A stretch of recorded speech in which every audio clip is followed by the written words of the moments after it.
Hello, Yates County and beyond. Welcome back to another episode of Invasive Species Friday.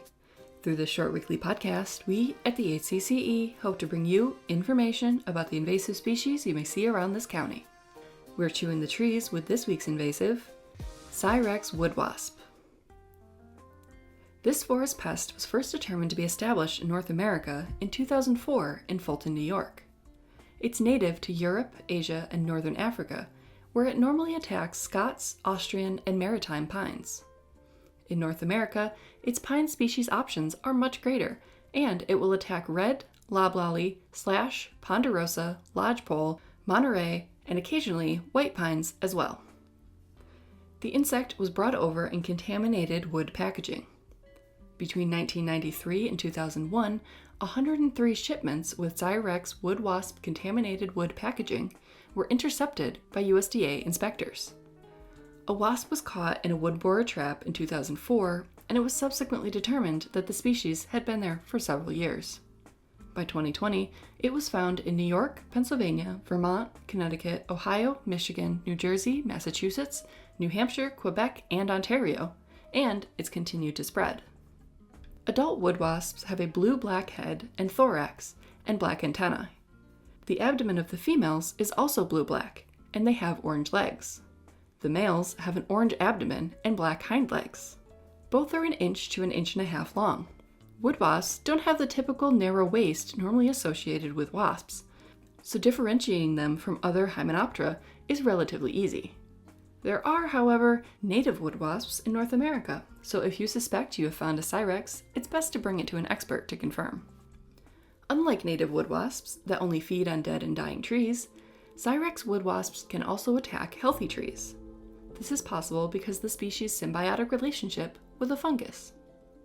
A female Sirex injects her ovipositor, a tube structure used to lay eggs, into the tree. She lays 1 egg at a time while also depositing the fungus and a toxic mucus into the hole. The mucus suppresses the tree's defenses, making it harder for the tree to protect itself from the fungus, which begins to decay the wood. The decayed wood is perfect for the Sirex larva to feed on when it hatches. The larvae feed for 10 to 11 months and then pupate near the bark. 3 weeks later, the adults emerge. Most come out in July, but they have been seen to emerge from July to September. The true relationship between the Sirex woodwasp and the fungus is currently unknown, though research is being conducted to learn more. What we do know is what to look for and how to manage this invasive. When a tree is infested, it will start to wilt and its needles will droop and change from green to light green to red. This process typically takes 3 to 6 months, and trees wilted by Sirex woodwasp are often dead within a year. The adults emerge by boring an 1/8 to 3/8 of an inch exit hole through the bark. The exit holes in newly affected trees can be found 10 to 30 feet above ground level. Heavily infested trees will have holes all over the trunk, and there may be visible lines of resin where the eggs were deposited. If the bark is removed, there'll be looping tunnels called galleries, packed with frass or insect poop, going in and out of the sapwood. The sapwood itself will have brown staining in its outer layers, caused by the fungus. The greatest damage the Sirex woodwasp has done has been in areas where pine trees are close together, like in unmanaged forest and plantations. Though the economic cost of the insect damage isn't catastrophic in New York, it's going to have a much greater impact in the South and Pacific Northwest. To prevent that from happening, we need to prevent the spread.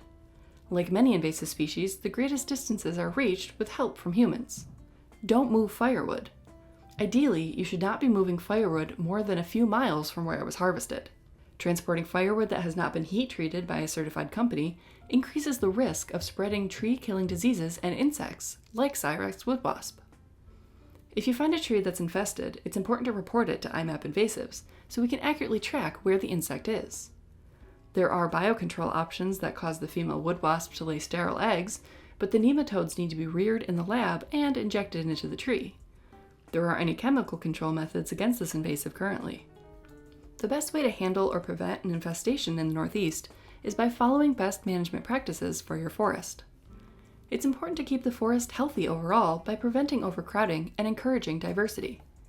The insect has a harder time infesting new trees if the trees are not stressed and the pines aren't growing in large clumps. If you're curious about the health of your personal woodlot and you live in New York State, reach out to your local extension office to learn more about the Cornell Master Forest Owner Program. This group of trained volunteers are woodlot owners in your area that can visit your woods and help point you in the right direction to meet your personal forest goals. You can also go to cornellmfo.info to learn more and request a free visit. And with that, we reach the end of this week's episode of Invasive Species Friday. Next Friday, we're back with a very tall grass with questionable lineage. Until then, we at the Yates CCE thank you for tuning in and supporting our fight against invasive species in Yates County.